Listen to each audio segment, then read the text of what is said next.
Hare Krishna.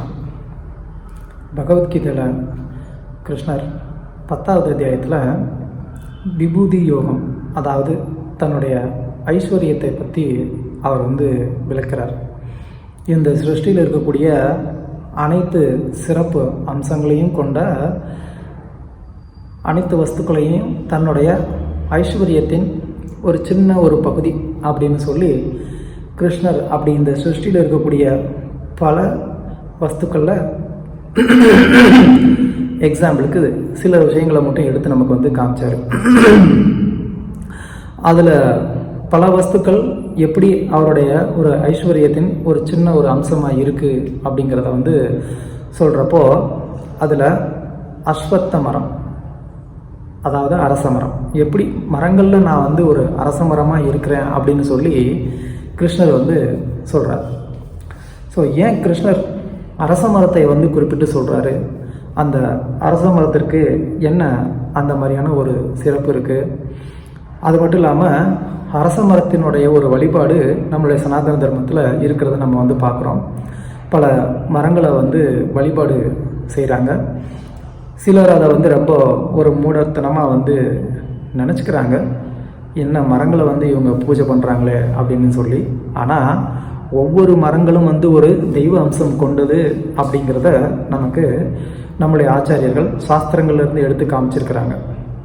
So அந்த விதத்தில் இந்த அரச மரம் அப்படிங்கிறது அதுக்கு என்ன சிறப்பு இருக்குது, அதை ஏன் நம்ம வழிபாடு பண்ணுறோம், அதனால் என்ன ஒரு நன்மையெல்லாம் கிடைக்குது அப்படிங்கிறத தான் இந்த ஒரு வீடியோவில் நம்ம பார்க்க போகிறோம். சாஸ்திரங்களில் சொல்லப்பட்டிருக்கு, இந்த அரச மரம் அப்படிங்கிறது மூலதோ பிரம்ம ரூபாய, மத்தியதோ விஷ்ணு ரூபினே, அக்ரத சிவரூபாய, விருட்சராஜாய தே நமக அப்படின்னு சொல்லி. விருட்சராஜாயத்தை, அதாவது மரங்களின் அரசன் அப்படின்னு சொல்லப்படுது. அதனால தான் தமிழில் நம்ம அதை அரச மரம் அப்படின்னு சொல்கிறோம். அப்படின்னா என்ன அர்த்தம்? எல்லா மரங்களின் ராஜாவாக இந்த மரம் இருக்குது. ஏன் அப்படின்னு சொன்னால், இந்த மரத்தில் 3 தேவர்கள், மும்மூர்த்திகளும் இதில் வாசம் பண்ணுறாங்க அப்படின்னு சொல்லப்படுது. அடிபாகத்தில் பிரம்மாவும், மத்தியத்தில் விஷ்ணுவும், மேல் பாகத்தில் சிவனும் வசிக்கிறதாக இந்த ஸ்லோகம் சொல்லுது. ஸோ அந்த அளவுக்கு இந்த அரச மரம் அப்படிங்கிறது ஒரு தெய்வாம்சம் பொருந்திய ஒரு மரமாக கருதப்படுது. நம்மளுடைய சனாதன தர்மத்தில் ஒவ்வொரு மரமும் ஒரு தேவர்களுடைய ஒரு அம்சமாகவே பார்க்கப்படுது. அந்த விதத்தில் ஆச்சாரியர்கள் நமக்கு எடுத்து காமிச்சிருக்கிறாங்க. ஸோ அப்படி பார்க்கும்போது ஏன் அது நடந்தது அப்படின்னு கேட்டால், ஸ்கந்த புராணத்தில் அதுக்கான ஒரு சின்ன கதை இருக்குது. ஒரு முறை சிவனும் பார்வதியும் தனிமையில் இருக்கிற சமயத்தில் தேவர்களுக்கு ஒரு இக்கட்டான சூழ்நிலை. அந்த சூழ்நிலையில் கண்டிப்பாக சிவபெருமானுடைய ஒரு உதவி அவங்களுக்கு தேவைப்படுது. ஆனால் இந்த நிலைமையில் எப்படி போய் அவரை நம்ம அணுகிறது, அவர்கிட்ட எப்படி விஷயத்தை தெரிவிக்கிறது, கோவப்பட்டாருன்னா என்ன பண்ணுறது அப்படின்னு அவங்கெல்லாம் ரொம்ப பயந்துக்கிட்டு இருக்கிறாங்க. ஆனாலும் சிவபெருமானுடைய ஒரு உதவி எமர்ஜென்சியாக தேவைப்படுது. என்ன பண்ணுறது அப்படின்னு யோசிச்சுக்கிட்டு இருக்கிறப்போ அவங்க அக்னி தேவனை என்ன பண்ணுறாங்க, ஒரு பிராமணருடைய ரூபத்தில் அனுப்பிச்சி வைக்கிறாங்க. ஏன்னா ஒரு பிராமணர் எந்த சமயத்துலேயும் சிவபெருமானை அணுகிறதுக்கான ஒரு பர்மிஷன் இருந்தது. அதனால் பிராமணர்களுக்கு மேலே சிவன் கோவப்பட மாட்டாருன்னு சொல்லி அவங்க ஒரு பிராமணருடைய ரூபத்தில் அனுப்பிச்சாங்க. ஆனால் பார்வதிக்கு பயங்கரமான கோபம் வந்தது இது தெரிஞ்சதுனால. ஏன்னா சிவபெருமான் அதிகப்படியான நேரம் என்ன பண்ணுறாரு, தியானத்தில் இருக்கிறாரு. இல்லைன்னா பக்தர்களுடைய சத்சங்கத்தில் இருந்து அவர் சத்சங்கம் கேட்டுக்கிட்டே இருக்கிறாரு. அப்போ பார்வதிக்கு அவர் கொடுக்கக்கூடிய சமயமே ரொம்ப கம்மி. அதனால் அப்படி கிடைக்கக்கூடிய சில சமயத்துலேயும் இந்த மாதிரி தேவர்கள் கெடுக்கிறாங்களேன்னு சொல்லி அவங்களுக்கு ஒரு கோபம் என்ன பண்ணுறாங்க, எல்லா தேவர்களும் பூமியில் விருட்சமாக மரங்களாக போகிறாங்க அப்படின்னு சொல்லி சாபம் கொடுத்துட்றாரு. ஸோ அந்த சாபத்தின் அடிப்படையில் தான் ஒவ்வொரு தேவர்களும் ஒரு விருட்சமாக இந்த பூமியில் அவங்க தோன்றினாங்க அப்படின்னு சொல்லி சொல்லப்படுது. ஸோ இந்த ஒரு சாபத்துக்கு விஷ்ணு ஆட்படணுமா அப்படின்னு கேட்டால் அதுக்கு அவருக்கு அவசியம் இல்லை. ஆனாலும் பிரபஞ்சத்தினுடைய அந்த விதிகளுக்கு உள்ள அவரும் தான் வந்து கட்டுப்பட்டு நடப்பது போல் அவர் வந்து காமிச்சிக்கிறாரு. ஸோ அந்த விதத்தில் விஷ்ணு இந்த அரச மரத்தில் நித்தியவாசம் பண்ணுறதா வந்து கருதப்படுது. ஸோ அப்படிப்பட்ட இந்த அரச மரத்தை நாம் தினமும் வந்து வணங்கலாம், ஆனால் தொட்டு வழிபாடு செய்யக்கூடாது. அரச மரத்தை நாம் வந்து எப்போ தொட்டு வழிபாடு செய்ய முடியும் அப்படின்னு சொன்னால், சனிக்கிழமை மட்டுமே வந்து நம்ம என்ன பண்ண முடியும், அதை தொட்டு வந்து வழிபாடு பண்ண முடியும். மற்ற நாட்களில் அதை தொடக்கூடாது அப்படின்னு சாஸ்திரங்களில் சொல்லப்பட்டிருக்கு. ஏன், எதனால் அப்படின்னு கேட்டால் அதுக்கு பின்னாடி ஒரு கதை இருக்குது. பத்ம புராணத்தில் ஒரு ஸ்டோரி சொல்கிறாங்க. என்னென்னா, பார்க்கடல் கடையும் போது அதில் இருந்து பல வஸ்துக்கள் தோன்றுனது. அரசமரமும் கூட அதிலிருந்து தோன்றுனது தான். அலக்ஷ்மியும் வந்து தோன்றுனாங்க. ஸோ இந்த அலக்ஷ்மியும் வந்து தோன்றும்போது யாருமே இந்த அலக்ஷ்மியை வந்து ஏற்றுக்கிட விரும்பலை. ஏன்னா அவங்களுடைய ரூபம் ரொம்ப விகாரமாக இருந்தது, கோரமாக இருந்தது. அதனால் யாருக்குமே வந்து அலக்ஷ்மியை ஏற்றுக்க விருப்பம் இல்லை. ஆனாலும் சிருஷ்டி செய்யப்பட்ட அனைவருக்குமே வந்து ஒரு ஏற்பாடு செய்ய வேண்டியது பகவானுடைய ஒரு கடமை. அதனால் அவர் வந்து என்ன பண்ணார், அங்கே உத்தாலகர்னு வந்து ஒரு ரிஷி இருந்தார். அந்த உத்தாலகர் அப்படிங்கிற அந்த ரிஷியை வந்து கூப்பிட்டு, இந்த அலக்ஷ்மியை நீங்கள் ஏற்றுக்கணும் அப்படின்னு சொன்ன உடனே, சரி விஷ்ணு நாராயணன் அவரே வந்து ஒரு கட்டளையை நமக்கு கொடுக்கும்போது நம்ம எப்படி அதை நிராகரிக்கிறதுன்னு சொல்லி அவர் அதை ஏற்றுக்கிட்டு என்ன பண்ணுறாரு, அந்த அம்மாவை கல்யாணம் பண்ணிவிட்டு தன்னுடைய ஆசிரமத்துக்கு கூட்டிகிட்டு வர்றாரு. அந்த ஆசிரமத்துக்கு கூட்டிகிட்டு வந்ததுக்கப்புறமா அந்த அம்மானால் அங்கே இருக்க முடியல. ஏன்னா அந்த ஆசிரமத்தில் வந்து எப்போதும் வந்து வேத மந்திரங்கள் ஒழிச்சிக்கிட்டு இருக்கு, யாக யஜ்யங்கள் நடக்குது, சாதுக்களுடைய சத்சங்கம் நடக்குது. இதெல்லாம் வந்து பார்த்து அலக்ஷ்மி வந்து சொல்லிட்டாங்க, இப்படிப்பட்ட இடம்லாம் நமக்கு சரிப்பட்டு வராது, நான் கிளம்புறேன் எங்கள் அம்மா வீட்டுக்கு அப்படின்னு சொல்லி அந்த அம்மா அடம் பிடிக்கிறாங்க. அப்போது அவர் கேட்குறாரு, உனக்கு என்னம்மா பிரச்சனை அப்படின்னு சொல்லி கேட்கும்போது, இந்த மாதிரி வேத மந்திரங்கள் கேட்டுக்கிட்டு சத்சங்கத்தை கேட்டுக்கிட்டு யஜ்யங்கள் பண்ணிக்கிட்டுலாம் இதுக்கு வந்துட்டு உங்களுக்கு கைங்கரியம் பண்ணிக்கிட்டு என்னால் இருக்க முடியாது. நான் வந்து ரொம்ப மாடர்ன் கேர்ள், எனக்கு வந்து சாட்டர்டே சண்டேனா வந்து பார்ட்டிக்கு போகணும், இப்படிலாம் வந்து இருக்கக்கூடிய இங்கே வந்து நீங்கள் உட்கார வச்சிட்டிங்களேன்னு சொல்லி அந்த அம்மா அடம் பிடிச்சாங்க, அழுதாங்க. அப்போ அவர் வந்து யோசிச்சார், என்னுடைய வாழ்க்கையே இப்படி தானம்மா, நான் என்ன பண்ண முடியும் அப்படின்னு சொல்லும்போது, அதெல்லாம் எனக்கு தெரியாது, நீங்கள் என்னை வந்து திருமணம் செஞ்சிட்டிங்க, எனக்கு ஏதாவது ஒரு வழி பண்ணணும் அப்படின்னு சொன்ன உடனே யோசிச்சார். சரி வா அப்படின்னு சொல்லி கூட்டிகிட்டு போய் என்ன பண்ணார், ஒரு அஸ்வத்த மரத்தினுடைய அடியில் வந்து உட்கார வச்சுட்டு, நீ இங்கேயே இரு, நான் அதை வந்துடுறேன் அப்படின்னு சொல்லிட்டு என்ன பண்ணார், அந்த அம்மாவை அங்கேயே விட்டுட்டு போனவர் திரும்ப வரவே இல்லை. அந்த அம்மா அங்கேயே அவருக்காக காத்திருந்து திரும்ப வரலன்னு சொல்லி ரொம்ப வருத்தப்பட்டு வந்து அழுதாங்க, என்ன போன என் கணவர் வரலையே அப்படின்னு சொல்லி. அப்போ அவங்களுடைய அழுகுறல் வந்து லக்ஷ்மிக்கு கேட்டது, இப்படி அலக்ஷ்மி வந்து அழுகிறாளே அப்படின்னு சொல்லி அவங்க வந்து விஷ்ணுக்கிட்ட சொன்னாங்க, இந்த மாதிரி வந்து அலக்ஷ்மி அழுகிறா, அவளுக்கு ஏதாவது ஒரு ஏற்பாடு பண்ணணும் அப்படின்னு சொன்னோடனே சரின்னு சொல்லி விஷ்ணு அங்கே தோன்றி என்ன பண்ணாங்க, நீ என்ன பண்ணு, இந்த அஸ்வத்த மரத்துலேயே நித்தியவாசம் நீ பண்ணு, நானும் இந்த அஸ்வத்த மரத்தில் நித்தியவாசம் பண்ணுறேன், அதனால் நீ இனிமேல் இந்த அஸ்வத்த மரத்துலேயே இரு அப்படின்னு சொல்லி விஷ்ணு என்ன பண்ணார், அவருக்கு அந்த அஸ்வத்த மரத்துலேயே ஒரு நித்தியவாசம் கொடுத்தார். அந்த அலக்ஷ்மி அஸ்வ மரத்தில் இருக்கிறதுனால தான், அஸ்வத்த மரம் அரச மரத்தில் இருக்கிறதுனால தான் நம்ம என்ன பண்ணக்கூடாது, தினமும் அந்த அஸ்வத்த மரத்தை தொடுறது அப்படிங்கிறது கூட. சனிக்கிழமை மட்டும் நம்ம வந்து தொடலாம். அது ஏன் சனிக்கிழமை மட்டும் தொடலாம் அப்படின்னு சொன்னால், லக்ஷ்மியும் வந்து அந்த இடத்துல அலக்ஷ்மியை சமாதானப்படுத்தும் போது, நீ கவலைப்படாத, நானும் உன் கூட இருக்கிறேன், இங்கே ஒவ்வொரு சனிக்கிழமையும் நான் என்ன பண்ணுவேன், உன்னைய பார்க்குறதுக்கு நான் இங்கே வருவேன், உன் கூட வந்து இந்த நாள் முழுவதும் நான் இருப்பேன் அப்படின்னு சொல்லி அலக்ஷ்மியை வந்து சமாதானப்படுத்தினாங்க. ஸோ அதனால் சனிக்கிழமை நாட்களில் வந்து லக்ஷ்மியும் வந்து இந்த அஸ்வத்த மரத்தில் வந்து வாசம் பண்ணுறாங்க அப்படின்னு சொல்லி பத்ம புராணத்தில் சொல்லப்பட்டிருக்கு. அதனால் சனிக்கிழமை நாட்களில் நாம் என்ன பண்ணலாம், அஸ்வத்த மரத்தை தொட்டு வணங்கலாம், மற்ற நாட்களில் தொடக்கூடாது. ஸோ அப்படி நம்ம வந்து வணங்கும் போது நமக்கு என்ன ஆகுது, பகவான் விஷ்ணுவினுடைய கருணையும் கிடைக்குது, லக்ஷ்மியினுடைய கடாட்சமும் கிடைக்குது. அதனால் அஸ்வத்த மரத்தை சனிக்கிழமையில் வணங்குறதுனால நமக்கு லக்ஷ்மி கடாட்சமும் கிடைக்குது அப்படிங்கிறத இதிலேருந்து நாம் வந்து தெரிஞ்சுக்கலாம். அது மட்டும் இல்லாமல் சனிக்கிழமையில் வணங்குறதுனால சனியினுடைய ஒரு தோஷமும் போகுது அப்படின்னு சொல்லி பிரம்ம புராணத்தில் வந்து சொல்கிறாங்க. காரணம் என்ன அப்படின்னு கேட்டால், பிரம்ம புராணத்தில் அதுக்கான ஒரு கதை வந்து சொல்லப்படுது. என்ன அப்படின்னு கேட்டால், ஒரு முறை மேரு பர்வதத்துக்கும் இந்த விந்திய பருவதத்துக்கு இடையில் வந்து ஒரு போட்டி. அதில் விந்திய பருவதம் நானும் வந்து மேரு பருவதத்தை போலவே உயர்ந்தவன் தான் அப்படின்னு சொல்லி அது என்ன பண்ணுது, அதுவும் வளர ஆரம்பிக்குது. ஸோ அது வளர ஆரம்பிக்கும் போது அது சிருஷ்டியில் வந்து அது ரொம்ப பெரிய ஒரு தொந்தரவை ஏற்படுத்தும்.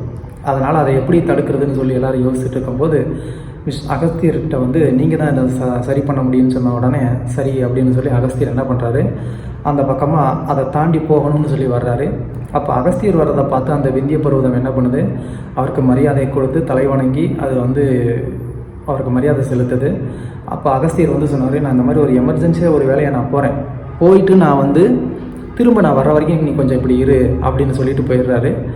போனவர் அவரும் ரிட்டன் வரலை. ஏன்னா அவர் போனதே இதை ஸ்டாப் பண்ணுறதுக்காக தான். அதனால் விந்திய பருவதத்துடைய அந்த உயரம் அதிகரிக்காமல் அது அப்படியே நின்னது. இப்போ இந்த அகஸ்தியர் வந்து ஒரு இடத்துக்கு வர்றாரு. அங்கே பல ரிஷிகள் சாதுக்கள் எல்லாரும் வந்து ரொம்ப சோகத்தோடு இருக்கிறாங்க.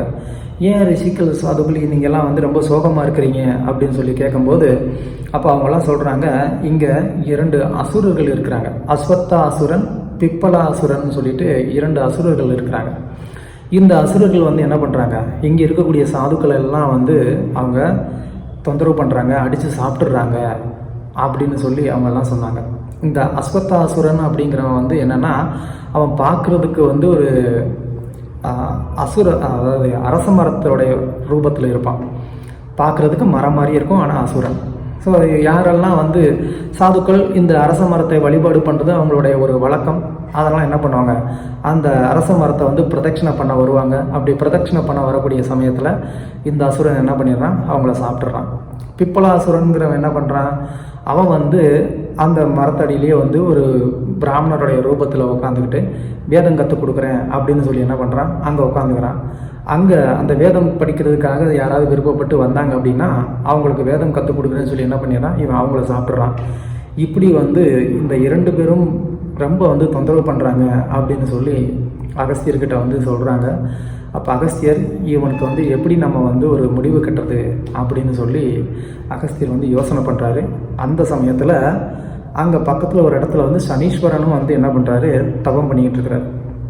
அப்போது அகஸ்தியர் மற்ற ரிஷிகள் எல்லாம் வந்து போய் சனீஸ்வரன்கிட்ட வந்து வேண்டுகோள் வைக்கிறாங்க, நீங்கள் என்ன பண்ணுங்கள், தயவு செஞ்சு இந்த 2 அசுரர்களை நீங்கள் வந்து எங்களுக்காக வதம் பண்ணி கொடுங்க. ஏன்னா இங்கே நாங்கள் யாரும் வந்து நிம்மதியாக வந்து தபம் பண்ண முடியல அப்படின்னு சொல்லும்போது அப்போ சனீஸ்வரன் சொல்கிறாரு, கண்டிப்பாக உங்களுடைய கோரிக்கையை வந்து ஏற்றுக்கொள்ள வேண்டியது, அதை நிறைவேற்றணும். ஆனால் நானும் இப்போ வந்து தபஸ் பண்ணிக்கிட்டு இருக்கிறதுனால இப்போ நான் வந்து வதம் செஞ்சேன் அப்படின்னு சொன்னால் என்னுடைய தபம் எல்லாம் போயிருமே. அதனால் நான் இந்த தபத்தை நான் முடிச்சுட்டு நான் வந்து கண்டிப்பாக உங்களுக்கு உதவி பண்ணுறேன் அப்படின்னு சனீஸ்வரன் சொல்கிறாரு. அதுக்கு அகஸ்தியர் மற்ற ரிஷிகள் எல்லாம் வந்து உங்களுடைய தபத்துக்கு எந்த விதமான ஒரு பங்கமும் வராது, உங்களுக்கான அந்த தபத்திற்கான பலனை எங்களுடைய தபத்தின் பலத்திலேருந்து உங்களுக்கு நாங்கள் கொடுக்குறோம், நீங்கள் எதுவும் கவலைப்படாதீங்க. ஆனால் முதல்ல எங்களுக்கு இந்த அசுரர்களை வந்து வதம் பண்ணி கொடுங்க, இல்லைனா இங்கே நாங்கள் யாரும் நிம்மதியாக வந்து எங்களுடைய தபத்தை பண்ண முடியல அப்படின்னு சொன்ன உடனே சரி அப்படின்னு சொல்லி சனீஸ்வரன் வந்து என்ன பண்ணுறாரு, அந்த அஸ்வத்தாசுரனையும் பிப்பலாசுரன் 2 பேரையுமே அவர் வந்து வதம் பண்ணுறார். அப்படி அவர் வந்து வதம் பண்ணதுக்கு அப்புறமா அந்த அஸ்வத்த மரத்தில் ரூபத்தில் அந்த அசுரன் இருந்ததுனால சனீஸ்வரன் வந்து என்ன பண்ணுறாரு, அந்த அஸ்வத்த மரத்துக்கு வந்து ஒரு களங்கம் வந்துடக்கூடாது அப்படிங்கிறதுக்காக யாரெல்லாம் வந்து இந்த அஸ்வத்த மரத்தை வந்து சனிக்கிழமையில் 7 முறை பிரதட்சணம் செய்து வழிபாடு பண்ணுறாங்களோ அவங்களுக்கு எல்லாத்துக்கும் வந்து என்னுடைய தோஷம் அப்படிங்கிறது அவங்களுக்கு எப்பயுமே வராது. அவங்கள என்னுடைய தோஷத்திலிருந்து நான் வந்து என்ன பண்ணுறேன், காப்பாற்றுறேன், அனுகிரகம் பண்ணுறேன் அப்படின்னு சொல்லி சனி பகவான் என்ன பண்ணுறாரு, அந்த அரச மரத்திற்கு அவர் வந்து ஒரு வரம் கொடுக்குறார். ஏன்னா அந்த அஸ்வத்த மரத்தை அதுக்கப்புறமா எல்லாருமே வந்து ஒரு அசுரன் இருந்த ஒரு மரம்னு சொல்லி அதை நிராகரிச்சிருவாங்கன்னு சொல்லி சனீஸ்வரன் வந்து என்ன பண்ணுறாரு, இந்த ஒரு வரத்தை வந்து கொடுக்குறாரு. அதனால் சனிக்கிழமையில் வந்து நம்ம இந்த அரச மரத்தை வழிபடுறதன் மூலமாக இந்த சனி தோஷமும் நீங்குது அப்படிங்கிறது வந்து சொல்லப்படுது. ஸோ குறிப்பாக இந்த அரச மரத்தை நம்ம வந்து வழிபாடு பண்ணும்போது இது சனீஸ்வரனுடைய தோஷம் நீங்கணும் அப்படின்றதுக்காக இல்லை, அந்த அரச மரத்தை வழிபாடு பண்ணுறது வந்து சாட்சாத் விஷ்ணுவையே வழிபாடு பண்ணுறதா, லக்ஷ்மி நாராயணரை வழிபாடு பண்ணுறதாகவே நம்ம மனசில் வச்சுட்டு என்ன பண்ணணும், வழிபாடு பண்ணணும். அதுதான் வந்து ஒரு வழிபாடு செய்யக்கூடிய முறை. அந்த எண்ணத்தில் வந்து வழிபாடு செய்யும்போது கண்டிப்பாக சனியினுடைய தோஷமும் வந்து போகுது அப்படின்னு சொல்லி இது பிரம்ம புராணத்தில் வந்து சொல்லப்பட்டிருக்கு. ஸோ அந்த அஸ்வத்த மரத்தை 7 முறை பிரதட்சணம் பண்ணோம் அப்படின்னு சொன்னாலே நமக்கு வந்துட்டு 10 லட்சம் பசுக்களை வந்து தானம் பண்ண ஒரு பாக்கியம் கிடைக்கும் அப்படின்னு வந்து சொல்லப்படுது. அது மட்டும் இல்லாமல் துஸ்வப்பனம், யாருக்கெல்லாம் வந்து கெட்ட சொப்பனம் வருதோ அவங்களும் வந்து அஸ்வத்த மரத்தை வந்து பிரதட்சணம் பண்ணுறதுனால அதிலிருந்து அவங்க வந்து விடுபடுறாங்க. அது மட்டும் இல்லாமல் எதிரிகளுடைய தொல்லைகள் இருக்கிறவங்கெல்லாம் வந்து அரச மரத்தை பிரதட்சணம் பண்ணுறதுனால அந்த தொந்தரவும் போகுது அப்படின்னு சொல்லி சாஸ்திரங்களில் வந்து சொல்லப்பட்டிருக்கு. ஸோ அதனால் இந்த அரச மரத்தோடைய வழிபாடு அப்படிங்கிறது ஏதோ வந்து ஒரு மூட நம்பிக்கை இல்லை. இதுக்கு பின்னாடி வந்து சாஸ்திரத்தில் இவ்வளவு பிரமாணங்கள் இருக்குது. அது மட்டும் இல்லாமல் இந்த அஸ்வத்த மரம் அப்படிங்கிறது வந்து சாக்ஷாத் பகவானுடைய ஒரு ரூபம் அப்படின்னு சொல்லி அஸ்வத்த ரூபி பகவான் பிரியதாந்தே ஜனார்தனன் வந்து சொல்லப்படுது.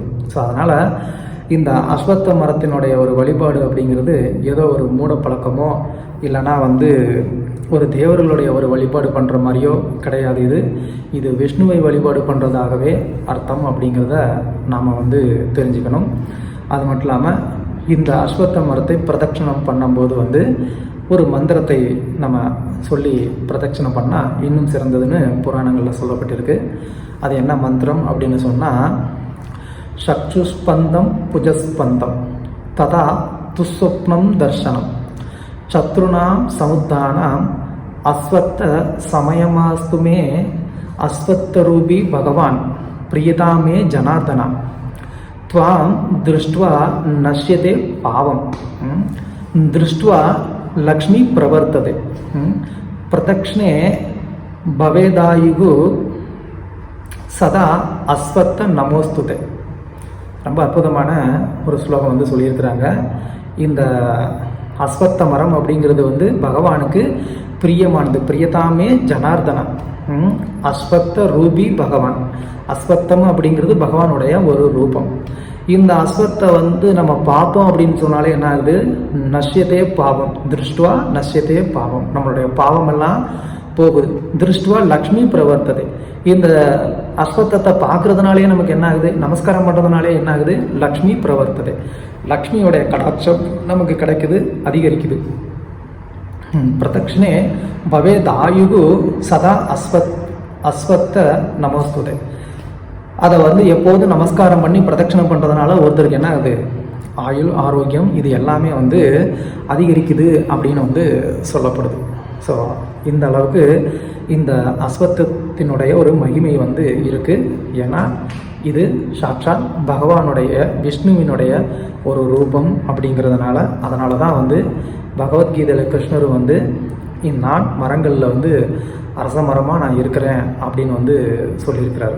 ஸோ அப்படிப்பட்ட அந்த அஸ்வத்த மரத்தினுடைய புகழை நம்ம தெரிந்து கொள்றதுனாலேயே நமக்கு வந்து மங்களம் கிடைக்குது. ஹரே கிருஷ்ணா.